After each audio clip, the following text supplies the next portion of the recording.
They keep telling you the economy is strong, growth is stable, markets are healthy, everything is under control. So let me ask you something simple. If everything is working, why does it feel like you are falling behind? Why does your money disappear faster than before? Why does it feel harder to move forward, even when you are doing everything right?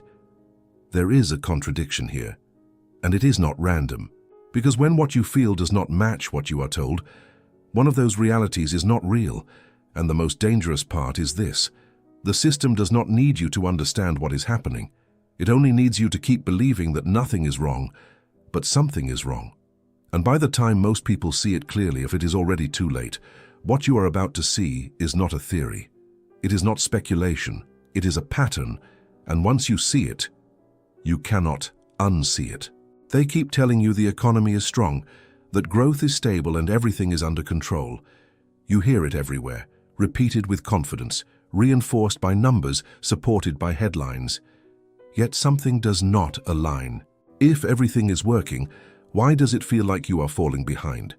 Why does your money lose strength faster than before?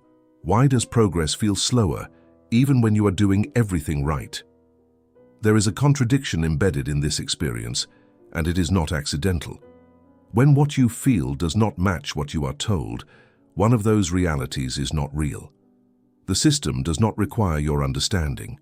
It requires your compliance. It needs you to continue moving, spending, believing, without questioning the structure underneath. But something is shifting beneath the surface. Not loudly, not dramatically, but consistently. And by the time it becomes visible to most people, the consequences are already locked in. What you are about to see is not a theory or a temporary anomaly. It is a recurring pattern, and once you recognize it, your perception changes permanently. The invisible gap. On one side, you have the official story. Economic growth is positive, unemployment is under control, markets are reaching new highs, analysts speak with confidence, governments reinforce stability, everything appears to be moving in the right direction. On the other side, there is your reality. The cost of living keeps rising. Buying a home feels increasingly distant. Salaries move slowly, if they move at all. Each month demands more effort just to maintain the same position. These two realities are happening at the same time.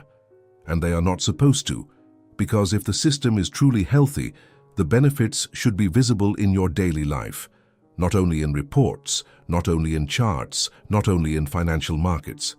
So a more precise question emerges. If the numbers say progress, but your life feels like pressure, where is the disconnect?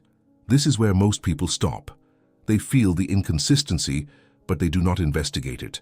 Because accepting that something deeper is wrong forces a difficult shift. It means questioning the narrative you have trusted. It means considering that the system may not be designed to reflect your reality.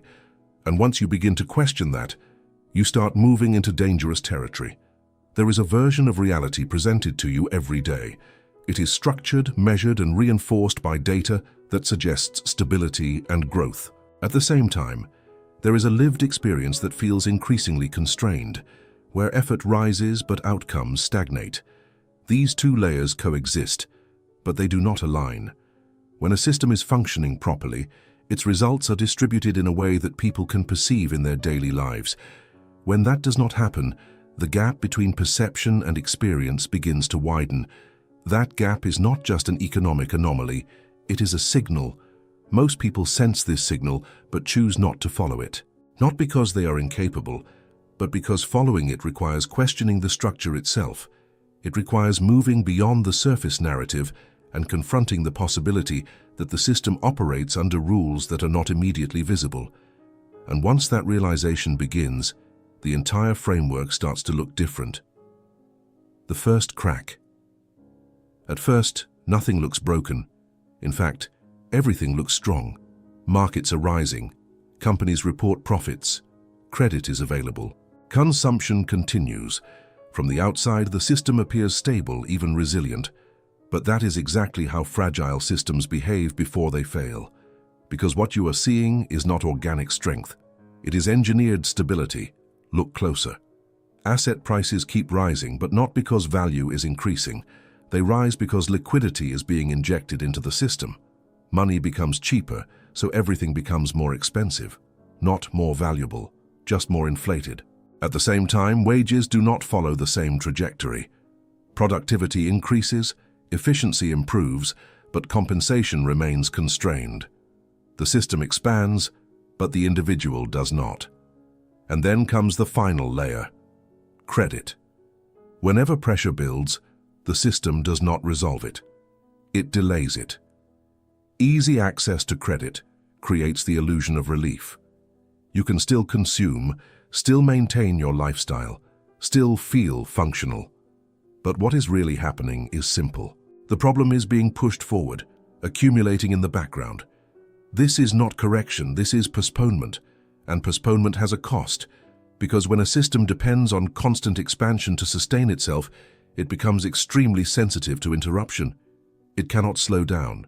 It cannot contract without consequences. This is the first crack, not visible, not dramatic, but structural. And once you understand this, a more uncomfortable question appears. If the system needs to keep expanding just to survive, what happens when it can no longer do that?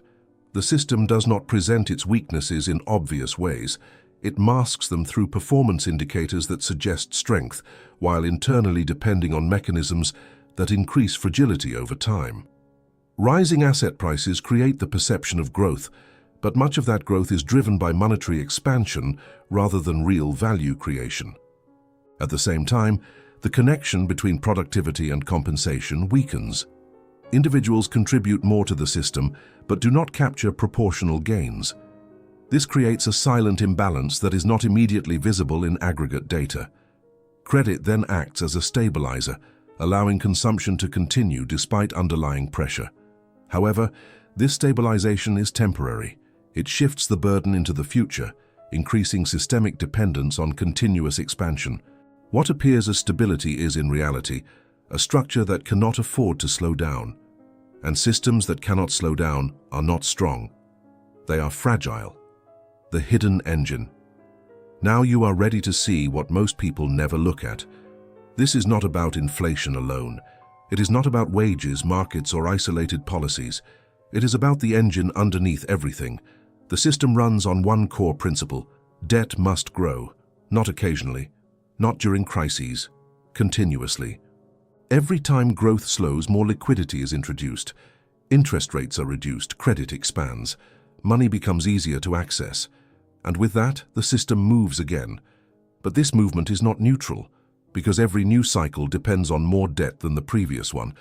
More leverage, more expansion, more dependence. This is the mechanism. Growth is not being generated, it is being pulled forward. Future productivity is being used today to sustain present stability, and this creates a silent shift. The system stops rewarding efficiency. It starts rewarding access to capital. Those closest to liquidity benefit first. Those dependent on wages adjust last. This is why asset prices rise faster than income. This is why the gap keeps expanding. And this is where most explanations fail. They describe the symptoms. They never reveal the structure. Because once you see this, a pattern emerges. The system is not designed to reset. It is designed to extend. Extend cycles, extend debt, extend perception. And that leads to a critical realization. If stability depends on continuous expansion, then stability itself is conditional. What sustains the modern economic system is not a static equilibrium, but a dynamic process driven by increasing levels of debt. Each cycle of growth relies on the expansion of credit and the reduction of borrowing costs to maintain momentum. This creates a reinforcing loop, where the system requires progressively larger inputs to produce the same visible outcomes. As liquidity enters the system, it does not distribute evenly. It flows first into financial assets, elevating prices and creating the appearance of prosperity. However, this effect is not immediately reflected in wages or real economic mobility, generating a structural divergence. Over time, growth becomes less a function of productivity and more a function of financial conditions. This shifts the foundation of the system from value creation to capital access. The result is a framework that sustains itself by extending its own cycles rather than resolving its imbalances. Stability in this context is not a permanent state. It is a maintained condition that depends on continuous intervention. The psychological trap. At this point, the real question is no longer economic. It is psychological. Because if the signals are there, why do most people not see them? The answer is not lack of intelligence. It is how the human mind is wired to process reality. Your brain is designed to preserve stability, not to detect structural change. It assumes continuity. It expects tomorrow to look like today. This is what keeps systems running. When prices rise slowly, you adapt. When costs increase, you adjust. When pressure builds, you normalize. And without noticing, your baseline shifts. What felt expensive becomes standard. What felt wrong becomes acceptable. What felt temporary becomes permanent. This is the trap, not a sudden collapse, a gradual redefinition of what is normal. At the same time, another force reinforces this: authority. When institutions, analysts, and media repeat the same narrative, your brain reduces resistance. It accepts the explanation because it is consistent, familiar, and socially reinforced. You stop questioning not because you agree, but because questioning becomes cognitively expensive, and this is where the system becomes invisible, because it does not need to hide, it only needs to be repeated. Now consider this. If your perception is being slowly adjusted, how would you even know that something is wrong? And that is the most dangerous part. The biggest risk is not the crisis itself. It is not realizing that it has already begun. The human mind prioritizes coherence and stability over disruption. It builds expectations based on recent experience and resists updating its model unless the change is abrupt and undeniable. Gradual shifts do not trigger alarm. They are absorbed. As economic pressure increases incrementally, individuals adapt their behavior without re-evaluating the system that produces those conditions. This leads to a normalization of decline, where reduced purchasing power and increased effort become accepted as the new standard. Simultaneously, repeated narratives from authoritative sources reduce cognitive friction. When information is consistent across multiple channels, it gains credibility through familiarity rather than verification. This creates an environment where questioning the system requires more effort than accepting it.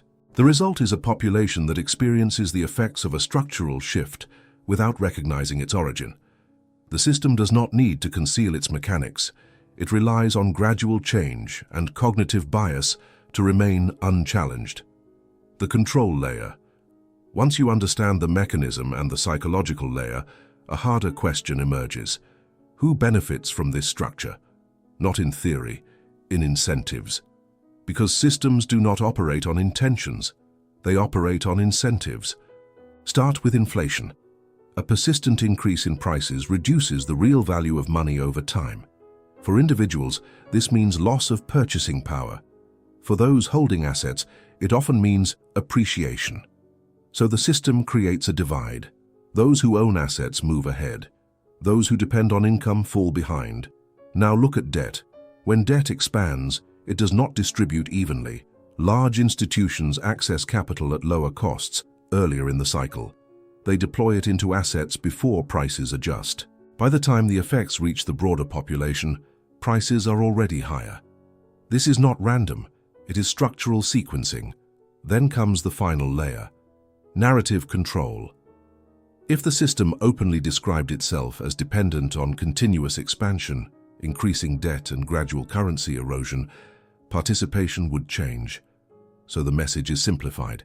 Growth, stability, recovery, these are not false, but they are incomplete, and incomplete narratives are powerful. Because they guide behavior without triggering resistance. This is where most people lose clarity. They look for villains. They expect a central actor, a deliberate plan, a hidden conspiracy. But the system does not require that. It functions because the incentives align. Policymakers aim to avoid short-term collapse. Markets respond to liquidity. Institutions optimize for access to capital. Each part acts rationally within its own framework, and together they produce an outcome that no single actor fully controls, but many benefit from. This is the control layer, not imposed, reinforced, and once you see it, another question becomes unavoidable. If the system rewards those closest to capital, what position are you actually in? Economic systems are shaped by the distribution of incentives rather than centralized intent. Persistent inflation reduces the real burden of debt and supports asset prices, benefiting those with significant exposure to financial markets.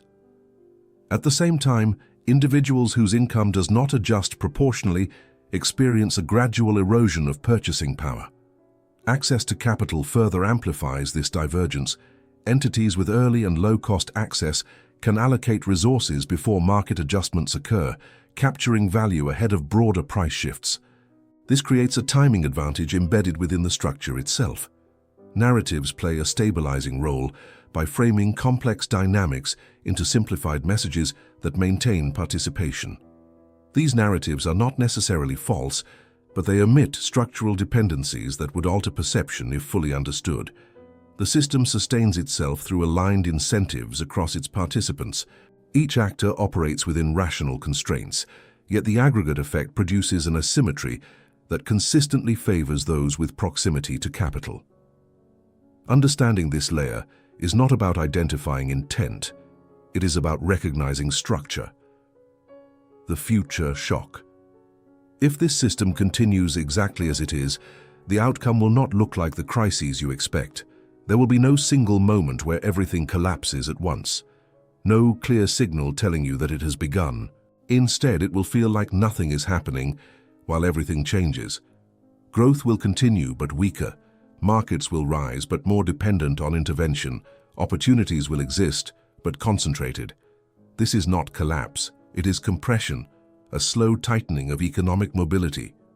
You will see a world where stability is maintained on the surface, but flexibility disappears underneath, where progress becomes harder, not because the system stops, but because it becomes less accessible. This leads to a different kind of outcome. Not a crisis that destroys quickly, but a system that restricts gradually. A prolonged phase where effort increases, returns diminish, dependence grows, and the most important shift happens quietly. Wealth does not disappear, it relocates, from those who operate inside the system to those who understand how the system moves. This is why the next phase will confuse most people, because it will not feel like a crisis. It will feel like pressure. And pressure is harder to identify, harder to resist, and easier to accept. So the real question is no longer if something will break. It is whether the system can continue tightening without triggering a visible reaction. Because if it can, most people will adapt instead of reacting. And that is how structural change becomes permanent. Future economic shifts are unlikely to manifest as abrupt collapses. Instead, they tend to evolve as gradual constraints within the system. Growth may persist, but increasingly dependent on external support, such as monetary intervention. This creates a surface-level stability that masks underlying rigidity. As flexibility declines, economic mobility becomes more limited. Individuals and smaller participants face higher barriers to advancement, while larger entities maintain access to resources and opportunities. This results in a compression of outcomes, where effort yields progressively lower returns.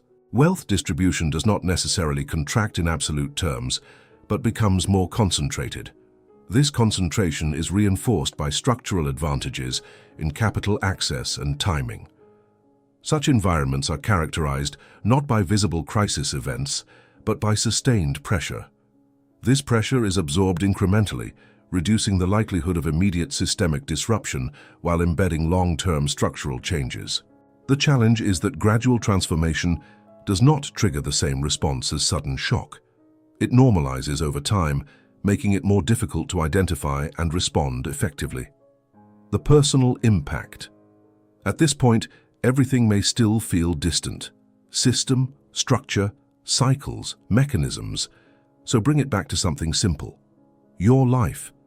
Because this is where the system stops being abstract.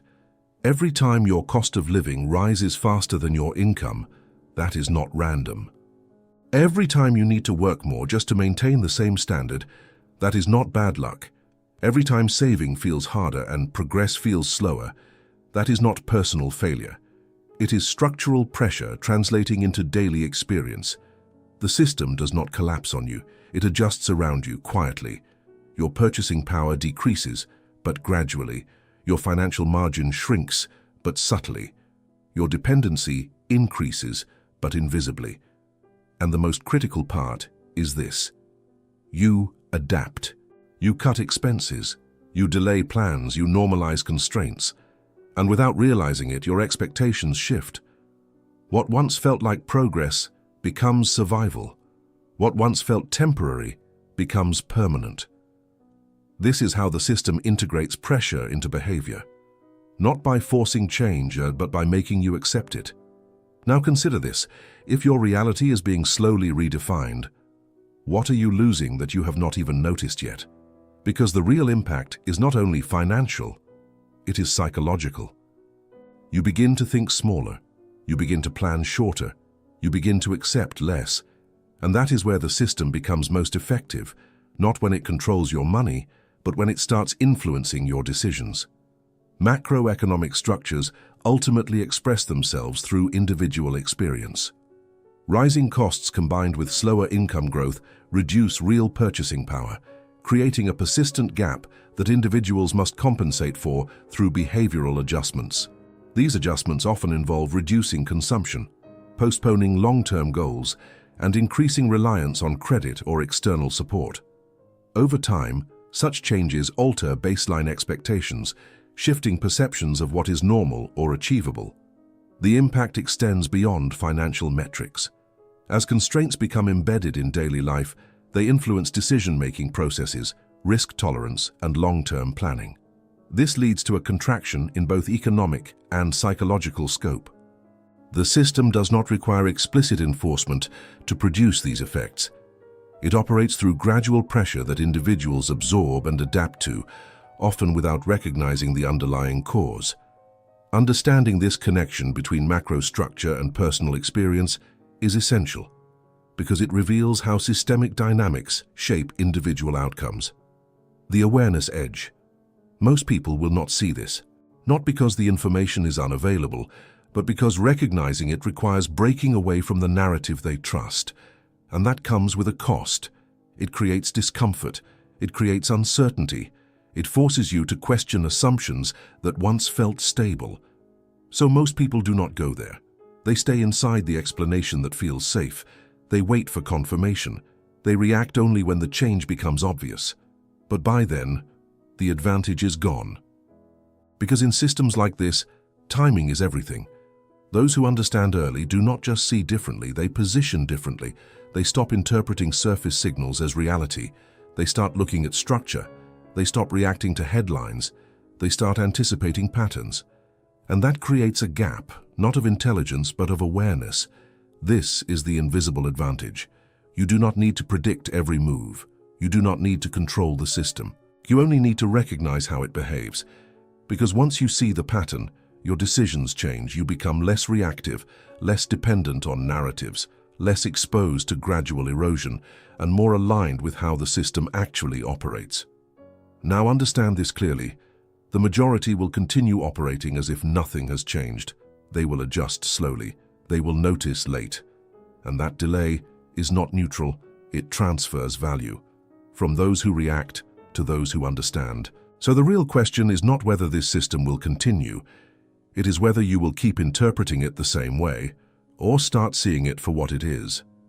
Awareness in complex systems functions as a form of positioning. Individuals who recognize structural dynamics early are able to adjust their behavior before changes become widely acknowledged.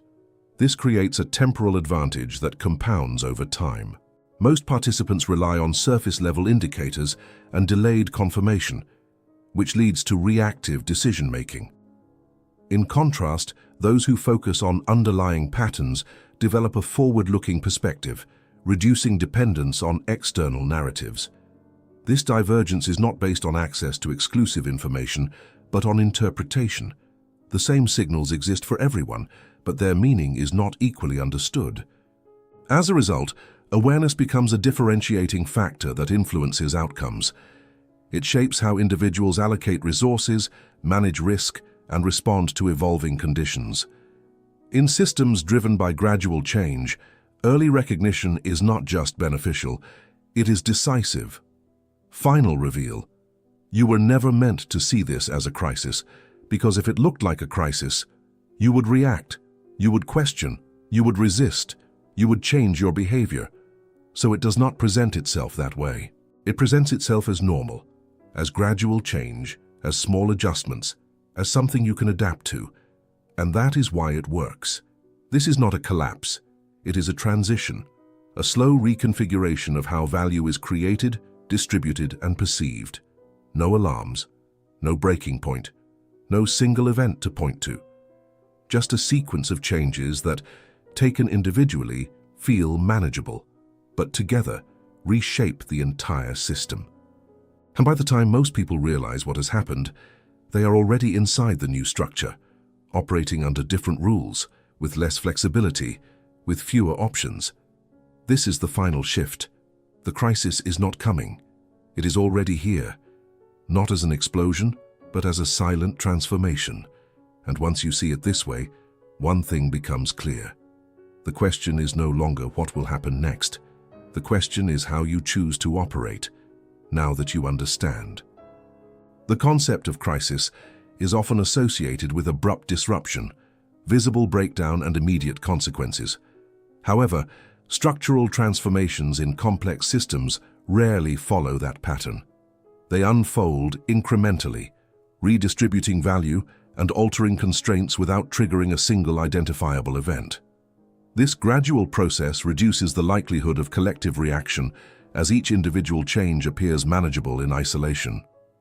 Over time, these adjustments accumulate, resulting in a system that operates under different conditions than before.